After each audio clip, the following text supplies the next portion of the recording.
Hello everyone, welcome to my YouTube channel. इस video में मैं उपस्थित हूँ जीडीसी एग्ज़ाम के बारे में आपको कुछ टिप्स एंड गाइडेंस देने के लिए।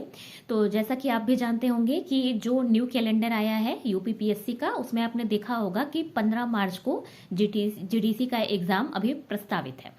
तो जीडीसी एग्ज़ाम, जैसा कि मैंने पहले भी बताया है, जब इसकी वैकेंसी आ गई थी मैंने टिप्स आपको उसी टाइम एक वीडियो अपलोड करके दी थी। काफ़ी लोगों ने हो सकता है उस वीडियो को देखा हो, जो नहीं देखे हैं फिर से देख सकते हैं। तो वो वीडियो मैंने उस टाइम अपलोड किया था जब आयोग की तरफ से इस एग्ज़ाम का कोई भी नया पैटर्न नहीं बताया गया था।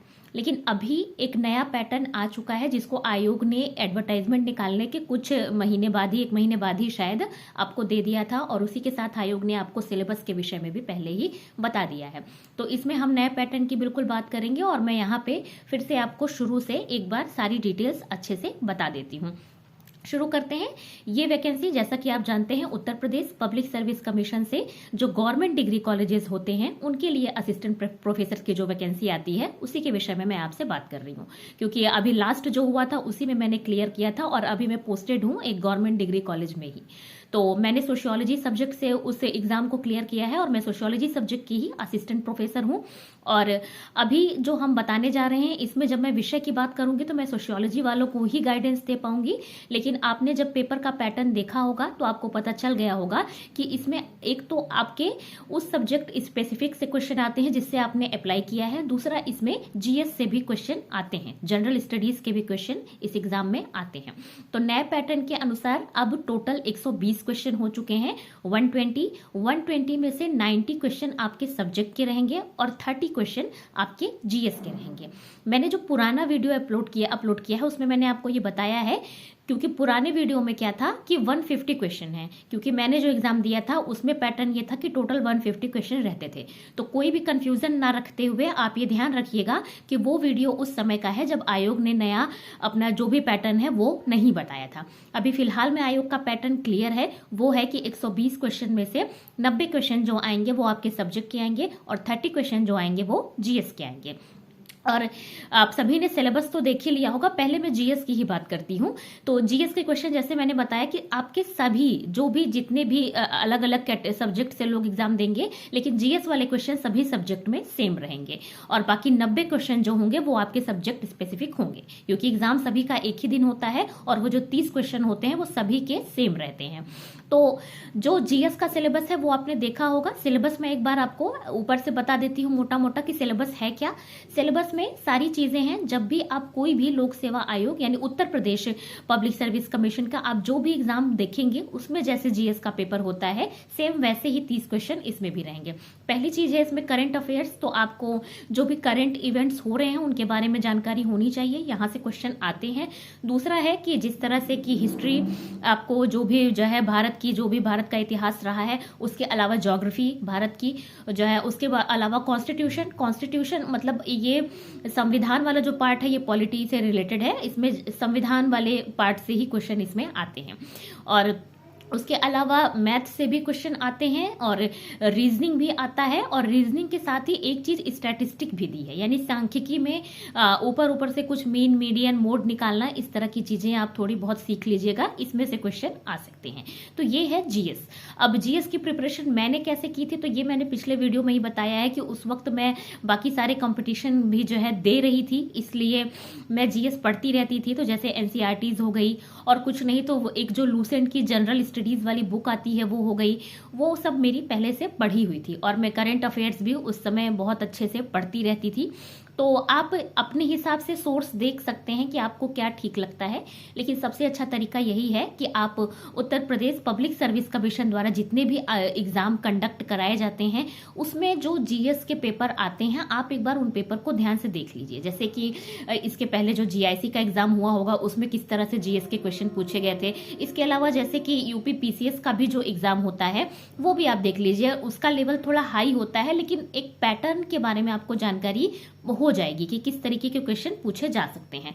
तो आप एक बार जो भी, जैसे मैंने कहा कि जो भी उत्तर प्रदेश लोक सेवा आयोग द्वारा जो भी एग्जाम कंडक्ट कराए जाते हैं उनका जो जीएस का क्वेश्चन आने का तरीका है, एक बार आप उसको जरूर देख लीजिए। इससे आपको पता चल जाएगा कि आपको पढ़ना कैसे है।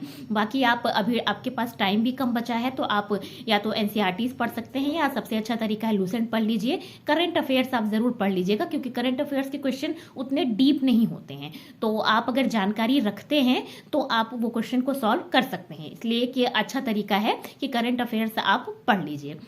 उसके बाद अब मैं सब्जेक्ट स्पेसिफिक की बात करूं तो मैं सोशियोलॉजी की बात करूंगी, क्योंकि मैंने सोशियोलॉजी से ही इस एग्जाम को क्लियर किया है और अभी फिलहाल में मैं सोशियोलॉजी की असिस्टेंट प्रोफेसर हूं। तो सोशियोलॉजी के बारे में मैंने आपको पहले ही बताया है कि मैंने अपनी प्रिपरेशन में क्या किया था कि पहले तो जीडीसी का जो सिलेबस है, जो आयोग की तरफ से आपको दिया गया है, एक बार उसे आप जरूर ध्यान से देख लीजिए।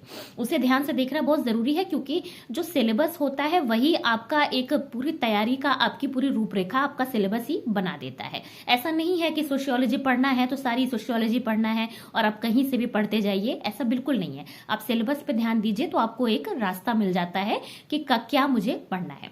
मैं प्रिपरेशन की बात करूं तो मैंने पहले भी बताया था कि मैं जो भी बुक लिस्ट मैंने नेट के एग्जाम के लिए फॉलो की थी, मैंने वही बुक लिस्ट देखी है। आप एक बार मेरा पुराना वीडियो देख लीजिए, उसमें मैंने बहुत बार बताया है कि मैंने कौन कौन सी बुक लिस्ट फॉलो की थी। एक बार मैं फिर से रिवाइज कर देती हूँ। जैसे कि मैंने आपको पहले ही बताया है कि परीक्षावाड़ी की पहले 2 किताबें आया करती थी। वो किताब अभी टारगेट पब्लिकेशन की तरफ से आती है, जिसके राइटर हैं ए.के. तिवारी। समाजशास्त्र की बुक है, भाग 1 और भाग 2, 2 भाग में वो बुक आती है। वो बुक बहुत इंपॉर्टेंट है, क्योंकि जीडीसी में उस तरीके के क्वेश्चन पूछे जाते हैं जैसे वो किताब लिखी हुई है उसके हिसाब से। तो वो किताब आप ले लीजिए, उसको आप जरूर पूरा पढ़ डालिए। जिनके पास परीक्षावाड़ी है वो वही किताब है, तो जिनके पास परीक्षावाड़ी है वो फिर से ए.के. तिवारी ना खरीदें, वो अपनी परीक्षावाड़ी ही पढ़ें। वही जो परीक्षावाड़ी जो पहले उस पब्लिकेशन से आती थी, वही अब दूसरे पब्लिकेशन से आ रही है जो टारगेट पब्लिकेशन है। उसके अलावा बेसिक कॉन्सेप्ट्स के लिए मैंने बताया है कि गुप्ता एंड शर्मा की एक बुक आती है, ग्रीन कलर की है। आप मेरा पुराना वीडियो देखेंगे तो एक वीडियो में मैंने कवर पेज सारी बुक्स का दिखाया है, तो आप उस वीडियो को देख लीजिए तो आपको पता चल जाएगा कि मैं किस बुक की बात कर रही हूँ। तो गुप्ता एंड शर्मा की जिस बुक की मैं बात कर रही हूँ वो सोशियोलॉजी की एक बुक है, समाजशास्त्र ही उसका नाम है, मोटी सी बुक है। उसको आप बेसिक कॉन्सेप्ट्स के लिए देख सकते हैं। उसके अलावा अगर आपको क्लासिकल थिंकर देखना है तो दोषी की बुक है, उसको आप देख लीजिए। क्लासिकल थिंकर का मतलब है कि जो कॉम्ट, दुर्खीम, इस तरह के जितने भी हमारे थिंकर है वेस्टर्न, उनको।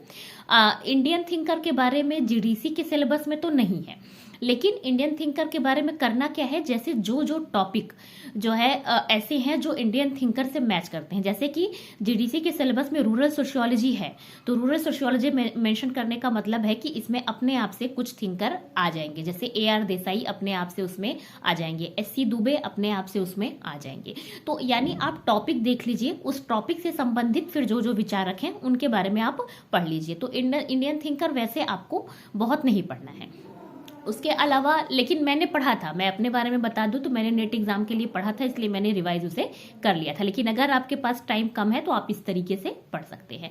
उसके बाद आप रिसर्च वाले यूनिट को कंप्लीट करने के लिए राम आहूजा की जो रिसर्च की बुक आती है वो ले सकते हैं। मॉडर्न थिंकर्स के लिए मैंने आपको बताया है कि एक दोषी की ही बुक है, उसको आप ले सकते हैं। आप ये सारी बुक लिस्ट एक बार जो है पुराने वीडियो में चेक कर लीजिए। मॉडर्न थिंकर्स के लिए आप उसको ले सकते हैं। उसके अलावा दोषी एंड त्रिवेदी की ही एक बुक है, उच्चतर समाजशास्त्री सिद्धांत, येलो कलर की बुक है। इसका भी कवर पेज मैंने दिखाया हुआ है पिछले वीडियो में, आप एक बार सर्च कर लीजिए, वहां से आप उसको भी देख सकते हैं।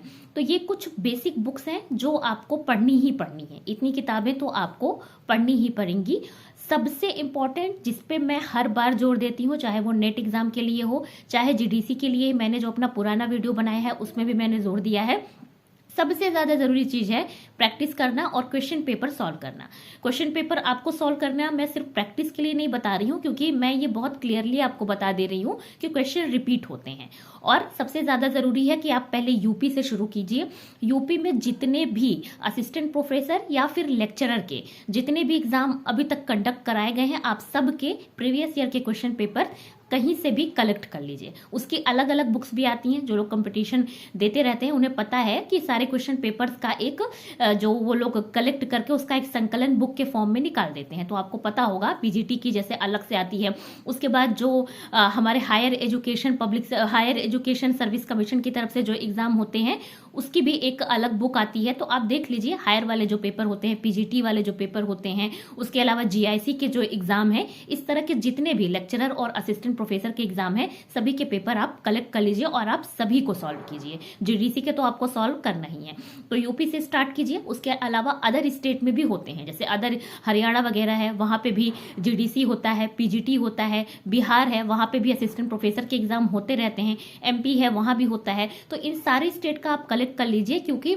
ये जो है ये क्वेश्चन बार बार रिपीट होते हैं, नहीं तो इनका जो क्वेश्चन पूछने का तरीका है वो एक स्टेट से दूसरे स्टेट में भी क्वेश्चन रिपीट होता है। तो इसको आप जरूर ध्यान रखिएगा। और इसके अलावा नेट के जो क्वेश्चन पेपर हैं पुराने वाले वो भी आपको सॉल्व करने हैं। तो ये क्वेश्चन पेपर आप जरूर कहीं से मैनेज कर लीजिए, ना केवल यूपी का बल्कि हर स्टेट का जितना भी लेक्चरर या असिस्टेंट प्रोफेसर के जितने भी एग्जाम कंडक्ट कराए गए हैं सभी के, ये करना बहुत जरूरी है, इसको आप जरूर कर लीजिएगा। तो ये रहा तैयारी की का एक मैं रूपरेखा बता दे रही हूँ। और अभी टाइम कम बचा है तो अच्छा यही है कि आप रिवीजन पे ज्यादा फोकस करिए और स्मार्ट स्टडी करने पे ज्यादा ध्यान दीजिए कि कम से कम टाइम में कैसे आप ज्यादा से ज्यादा स्कोर करने के बारे में प्रैक्टिस कर सकें। Thanks for watching, all the very best.